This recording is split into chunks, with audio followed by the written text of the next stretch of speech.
전립선이 커지면 당연히 나가는 길을 막을 겁니다. 그렇게 되면 방광은 더 힘을 많이 줘야 되고, 우리 인상 많이 쓰고 그러면 얼굴 주름 가잖아요. 똑같이 방광에 주름이 가고 방광이 두꺼워집니다. 그때까지 방치를 하게 되면 전립선 수술 후에도.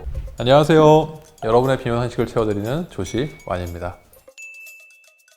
첫 번째 제일 많이 환자분들이 고민하실 때는 약을 먹어도 효과가 없을 때예요. 약을 먹었는데도 내가 소변이 시원하게 안 나오고 약하게 나오고 자주 마렵고 밤에 일어나시면 당연하지만 수술을 고민해 볼 수밖에 없습니다. 두 번째는 약물에 대한 부작용이에요. 전립선 비대증 약물이 안타깝게 정액량을 감소시키거나 발기력을 떨어뜨리는 경우가 있습니다. 그런 경우에는 내가 아직 성생활 가능하고 한참 때인데 라고 생각하시면서 사정 능력을 보존하는 전립선 수술 쪽으로 생각을 하시게 됩니다. 그 다음에 의학적으로 꼭 수술에 대한 케이스들이 있어요. 소변이 갑자기 안 나온다든지, 방광에 돌이 생겼다든지, 반복적으로 염증이 생긴다든지, 혈뇨가 계속 나온다든지, 이런 경우에는 꼭 수술을 해야 되는 케이스라고 말씀드릴 수 있겠습니다. 전립선 크기도 중요한데요. 전립선 크기가 보통 30g 정도에는 수술을 권해드리지 않습니다. 30g 이상인 경우, 처음에 꾹 참고 오셨어요. 전립선 비대증이 있는데도 불구하고 거의 100g이 넘거나 이런 경우에는 바로 수술을 권해드리기도 합니다. 그렇죠. 방광에 소변을 400cc 정도 채웠다가 괄약근이 열리면서 소변을 쫙 짜줘야 되는데, 방광과 괄약근 사이에는 전립선이 있거든요. 전립선이 커지면 당연히 나가는 길을 막을 겁니다. 그렇게 되면 방광은 더 힘을 많이 줘야 되고, 우리 인상 많이 쓰고 그러면 얼굴 주름 가잖아요. 똑같이 방광에 주름이 가고 방광이 두꺼워집니다.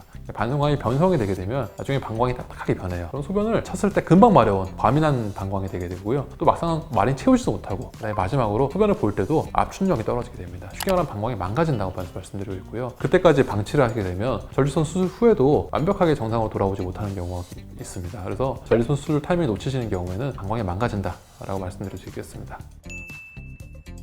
안타깝지만 방광이 망가지면 돌아오지 않아요. 그러니까 그런 분들 계시거든요. 아유, 내가 탈날이 얼마나 남았겠어, 또는 내가 견디고 살 거야 라고 하시는 분들 계시는데, 방광이 망가져서 나중에 진짜 소변줄을 넣고 사시거나 그러면 삶의 질이 너무 떨어지거든요. 내가 당장 기대 여명이 10년, 20년밖에 안 된다 하더라도 그 10년, 20년을 활기차게 살 수 있을 건지, 소변줄을 안 끼고 편안하게 살 수 있을 건지랑, 소변줄 끼고 있으면 삶의 질이 떨어질 뿐만 아니라 소변줄 낀 것 때문에 염증 생기고 여러 가지 문제 생깁니다. 그렇기 때문에 전립선 비대증 수술 타이밍을 놓치지 않는 건 중요하다고 말씀드릴 수 있겠어요.